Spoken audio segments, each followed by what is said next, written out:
Hasta la fecha he hecho bastantes arreglos y modificaciones tanto estéticas como mecánicas con el fin de poder tener el Civic en las mejores circunstancias posibles. Como lo hemos visto anteriormente en 2 videos, el auto ya estaba en condiciones, por así decirlo, perfectas, por lo que, sin ningún temor, decidí que una buena opción podría llegar a ser hacer un viaje que la verdad no estaba preparado y que la verdad tampoco era contemplado, pero al final tuve que realizarlo, lo equivalente a 3 horas o casi 100 kilómetros. Un viaje por pista o por carretera en el cual nunca iba a parar y iba a poner en prueba varias cosas, como por ejemplo la forma en la que se conducía, el rendimiento que tenía en cuanto a potencia, velocidad y combustible.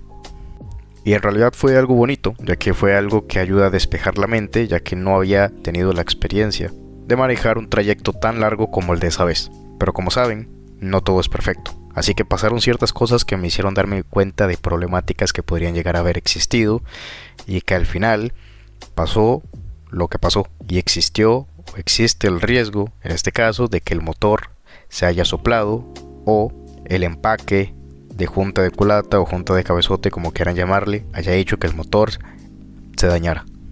Para ponerlos en contexto desde el día 0, quiero mostrarles los indicios que el auto realmente sí me estuvo dando y que yo en mi ignorancia no los tomé en cuenta, ya que a pesar de tener cierto conocimiento, la verdad es que esto nunca me había pasado y es un problema el cual me hace darme cuenta de que aún me falta bastante por aprender. Así que vamos a empezar.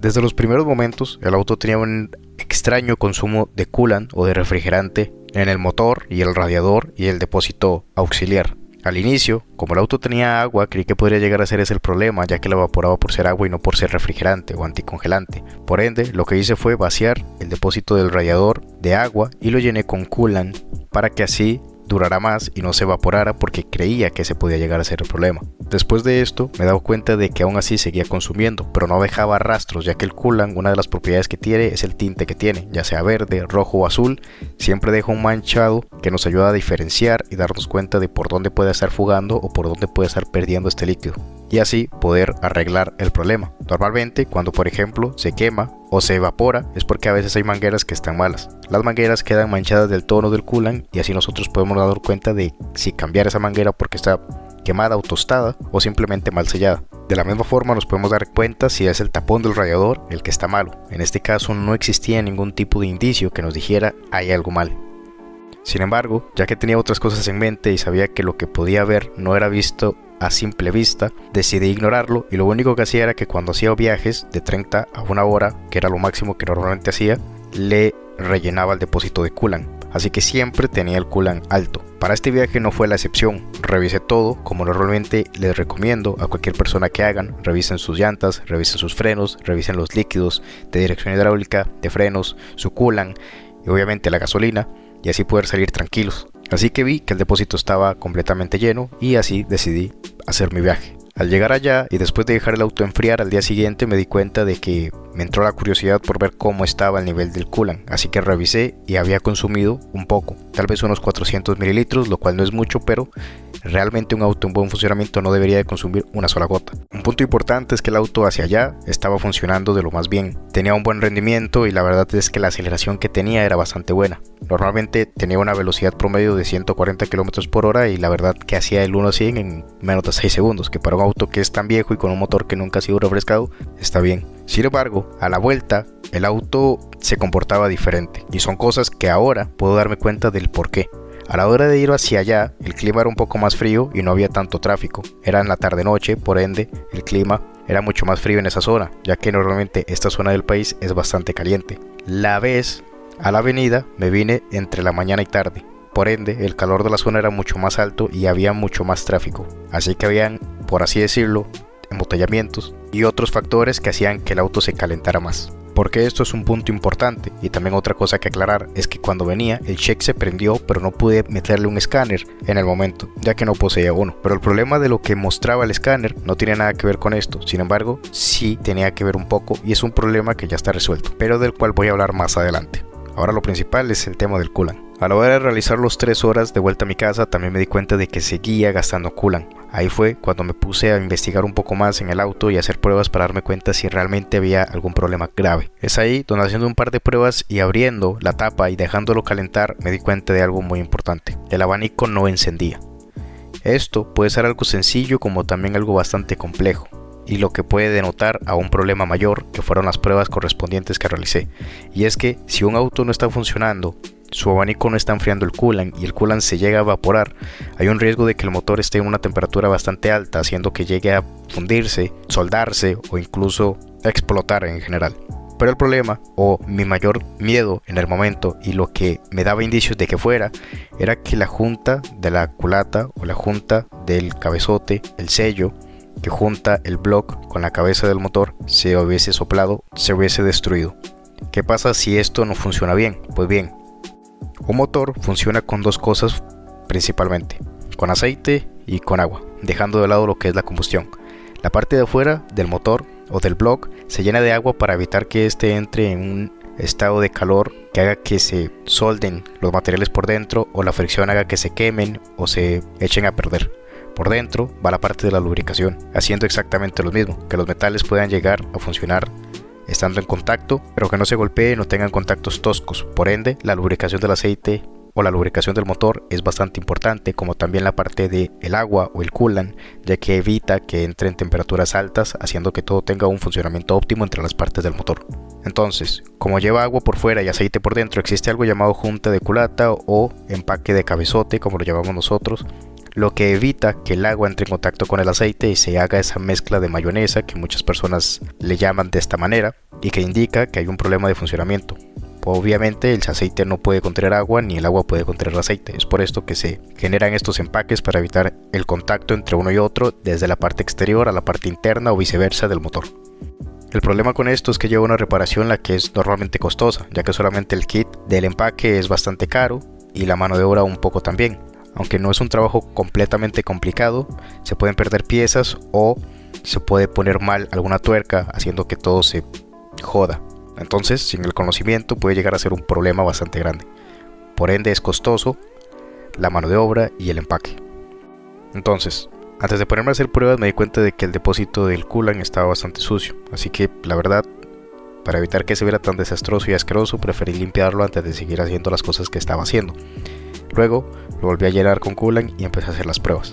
Entre las distintas cosas que podemos hacer, una de las importantes es prender el auto, y podemos probar con quitar el tapón del radiador y ver qué hace el coolant, por ejemplo.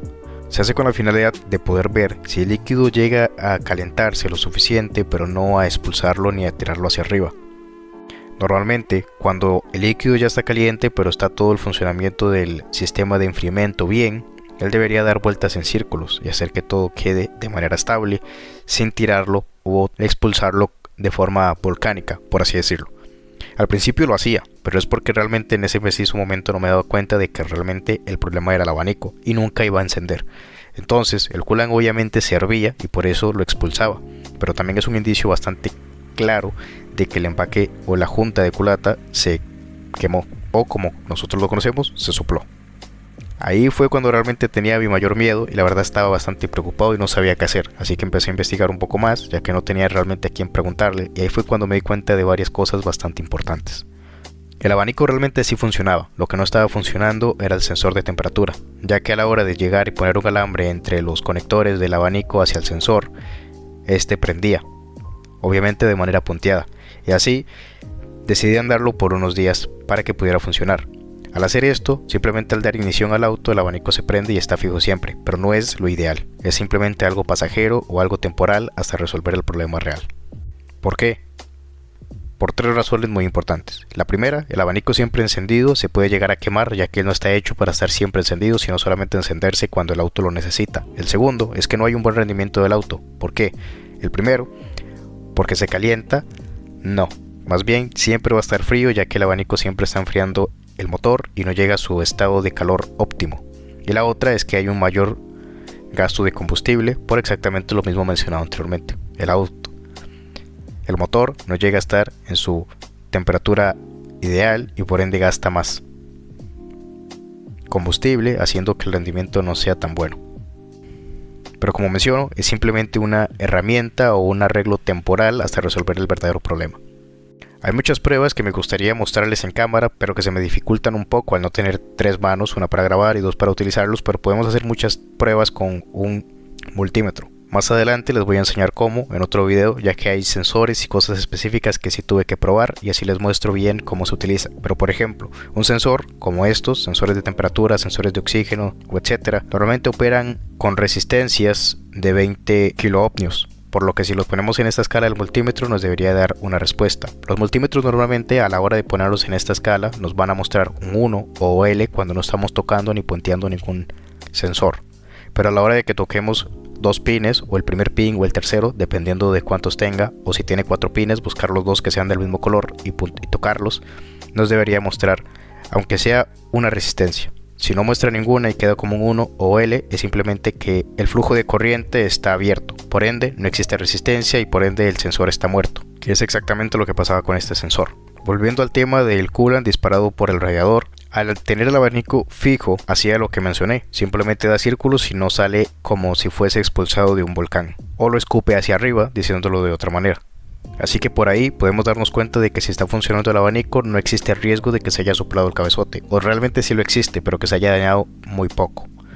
Pero en mi caso, afortunadamente no fue así, debido a que a pesar de que el abanico no estuviese funcionando de las mejores maneras, siempre tenía el coolant arriba y nunca dejé que se gastara ni que el auto llegara a pasar la temperatura de la mitad. Teniendo en cuenta que el sensor no estaba bueno, una falla muy común de los Hondas y algo que la gente normalmente quita y que tampoco estoy de acuerdo con esto es el termostato, que es lo que está justamente dentro de la carcasa que contiene o inserta el sensor de temperatura. El termostato es otra parte fundamental que lo que hace es abrir o cerrar el flujo del coolant hacia el motor cuando él lo necesite, para así mantenerlo en una temperatura ideal. Por ende, los motores tienen 2 mangueras, una inicial, la cual envía por arriba del radiador del motor el coolant, y una de retorno que devuelve y enfría el coolant. Por ende, una forma de darme cuenta de que esto estaba fallando era simplemente tocar ambas mangueras. La de arriba siempre está caliente ya que por ahí está fluyendo el coolant, y la de abajo, con tocarla y saber que está fría, nos damos cuenta de que por ahí no existe un paso, está fría y blanda. La otra se siente ancha y se siente caliente. Se infla porque ahí está pasando el líquido y se calienta porque el líquido está caliente. La otra no se hincha porque no está pasando líquido y está fría porque no está mandando ni retornando el líquido caliente. Y esto se ve específicamente porque el sensor estaba obstruido o pegado, y es algo que les pasa normalmente cuando ya tienen mucho tiempo, ya que la función de ellos es que cuando sientan el calor suficiente se contraen o se expanden, dejando que así fluya o no el coolant. Y ahora bien, ¿cómo tiene o qué tiene que ver todo esto con el sistema? Sencillo, el sensor de temperatura es el que le dice al termostato cuándo debe de abrirse. Si el sensor falla, el termostato también, y por ende el flujo nunca pasa, haciendo que el mismo sensor, al también estar malo, no le dice al abanico cuándo encenderse. Por ende, ni el coolant fluye, ni el abanico se prende, ni el sensor de temperatura marca absolutamente nada. El único sensor que queda funcional es el que va adelante del motor y manda la temperatura del motor hacia el tablero o el clúster. Pero esto no nos ayuda a que el sistema de enfriamiento funcione correctamente, solo nos dice a qué temperatura está el motor y nos ayuda a evitar que este se joda. Por lo que dicho esto, se compró el sensor y se compró el termostato. La carcasa como tal también estaba bastante sucia y es por justamente lo mismo. Al haber estado tantos años en contacto con agua en vez de coolant, empieza a corroerse y se le empiezan a hacer capas, pero con pasarle una lija y limpiarlo queda un poco mejor. Al quitar la carcasa y el sensor de temperatura, lo que queda es el termostato, que con un alicate o con unas pinzas se puede sacar. Al quitarlo, nos damos cuenta de que realmente sí estaba malo. Y procedemos a insertar el otro en la carcasa e introducirle el nuevo sensor de temperatura. Algo ideal y algo importantísimo es poner silicón para evitar de que se filtre el coolant a la hora de que pase por ahí. Y una vez hecho esto, el auto dejó de tener problemas de consumo y por más lejos que vaya ahora, no gasta ni siquiera una sola gota de coolant, ya que he hecho viajes de igual 3 horas y el rendimiento es bastante bueno. Sin embargo, seguía habiendo otro problema y era el check. El check me mostraba algo y hacía que el auto también perdiera potencia y también por segundos tuviese un consumo inestable en la gasolina y en el rendimiento del auto. pero es un tema y un sensor que me gustaría ver para otro video. Esto simplemente era para mostrarle un nuevo avance que tenía en el auto y algo muy importante para las personas que tengan un Civic o cualquier auto. Siempre revisen y no dejen por menos la importancia de mantener bien lo que es el sistema de enfriamiento, ya que es algo importante para que el motor funcione bien y no llegue a estropearse. Así que muchas gracias por ver esta tercera parte y no olviden suscribirse. Gracias.